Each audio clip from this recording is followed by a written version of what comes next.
He was just a hungry stranger on a cold street, until a single stolen apple unraveled the truth he'd spent years hiding.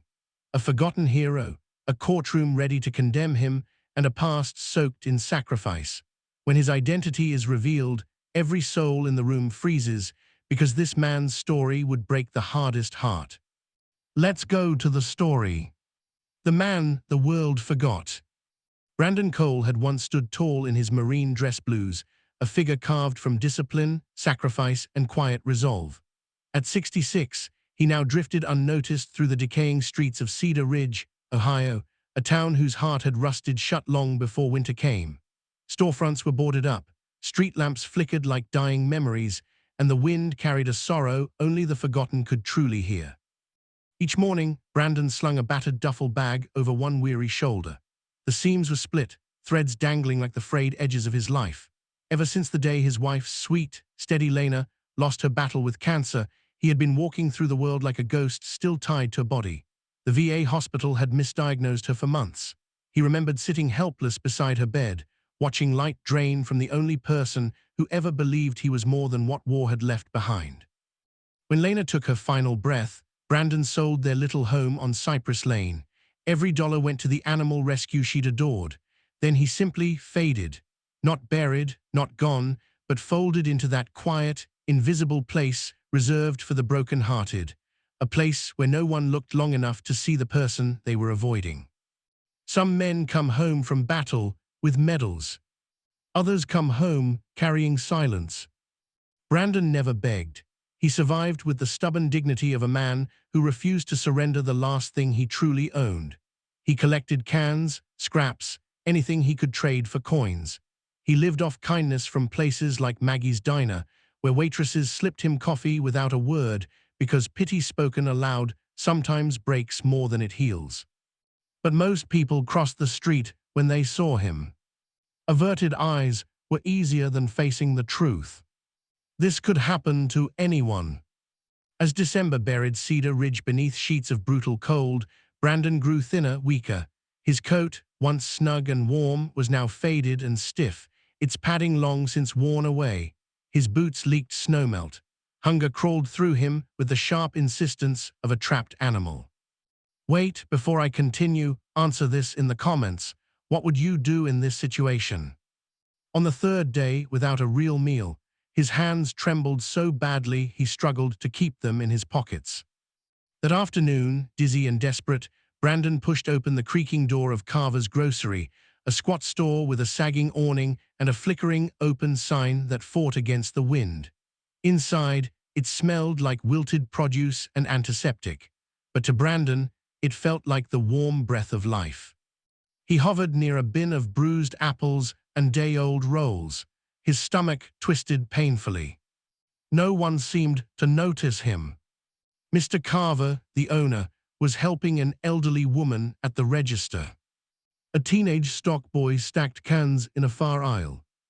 Brandon hesitated, fought with himself, but hunger was louder than morality. With trembling fingers, he slipped a soft, bruised apple into his jacket, then a stale roll. His hands were so numb he could barely close the buttons over them. He moved toward the door, head down. Almost free. Almost. Hey, what do you think you're doing? Brandon froze. Mr. Carver stormed toward him, face flushed and angry purple. Brandon stammered. Carver didn't wait for an explanation. He jabbed at the phone on the wall. Police now, we don't tolerate thieves. Real viewers only. Comment yes or no. I want to see who's actually paying attention. Brandon didn't run, didn't resist. He simply stood there, hollow-eyed, exhausted, apple still tucked like a shameful secret against his chest. Minutes later, a squad car squealed to a stop outside. Two officers stepped in, Officer Damon Brooks, tall and thick-shouldered, and Officer Hannah Green, her eyes sharp, soft, and searching. Her gaze caught on the worn dog tags peeking from Brandon's collar. You served, she asked gently. A faint nod. Long time ago, when it mattered. Brooks cuffed him, reciting procedure in a bored, clipped tone. Green hesitated, just a flicker, but followed protocol. And so Brandon Cole, who had once bled for his country, was marched out of Carver's grocery in handcuffs as evening shoppers watched. Some stared. Some looked away. Not one stepped forward. Not one asked why a starving old veteran might steal an apple. That night in the municipal holding cell, Brandon pulled a creased photograph from his shirt, Lena smiling up at him, still young, still bright. "I'm trying, sweetheart," he whispered. "I'm still trying." Outside, the winter wind howled.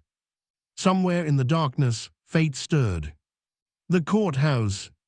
Morning in Cedar Ridge Municipal Court was a mechanical gray, flickering lights, cold benches, the shuffle of tired, defeated souls waiting for judgment.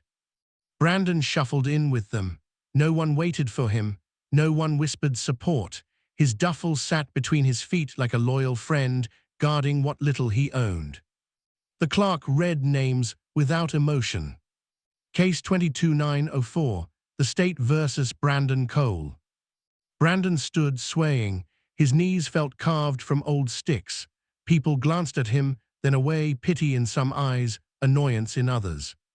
At the prosecutor's table stood Evan Marsh, a young lawyer in a too-new suit, still glowing from passing the bar. He spoke briskly, as if Brandon were paperwork. "Your Honor, the defendant was apprehended committing petty theft at Carver's grocery. Surveillance confirms the act. No address, no employment, prior citations for loitering and public intoxication. The state recommends remand until trial." Judge Henry Aldridge, silver-haired and stern, flipped open the file without interest. Just another case in a stack of tragedies. Then something slid from the folder. A worn military dog tag.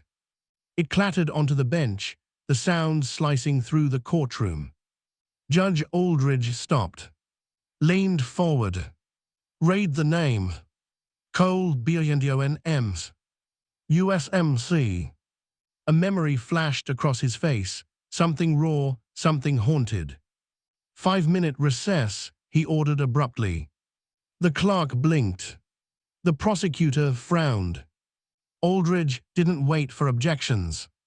He rose and disappeared into his chambers, dog tag clenched tightly in his fist. Brandon stood there confused. No one had ever paused the machine of justice for him before. Inside the judge's chambers, Judge Aldridge stared at the dog tag in his palm, the metal warm from his skin. He remembered it now, the dust, the flames, the screaming chaos of Fallujah 2004. He remembered being pinned beneath a burning Humvee, remembered thinking he would die. And he remembered the Marine who dragged him out through gunfire. Brandon Cole, a warrior, a protector, a man who saved others without hesitation. Now arrested for a bruised apple. Aldridge opened Brandon's file. He read, and with each line, shame settled heavier. Bronze Star. 2 Purple Hearts. Combat Action Ribbon. Letters from fellow Marines describing bravery, kindness, leadership.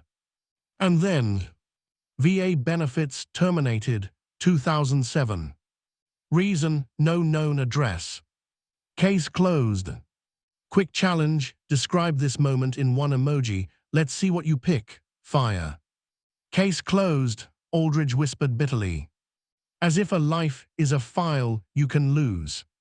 He closed the folder. God forgive us. The courtroom transforms. Brandon was brought back to court the next morning. He expected nothing. But the courtroom was full. Packed. Not with spectators, but with Marines. 3 officers in immaculate dress blues stood at attention in the back. Veterans filled the seats. Some held folded flags, some held signs, some simply stood with hands over hearts.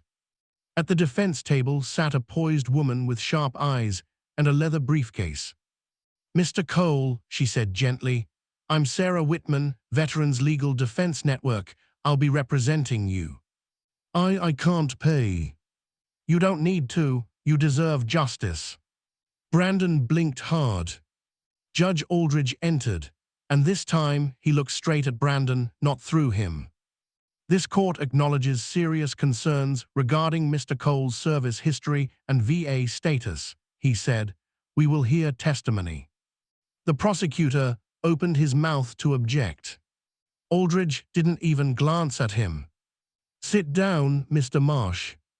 The first witness was Colonel Michael Harrington, a Marine officer with medals that gleamed like steel truths.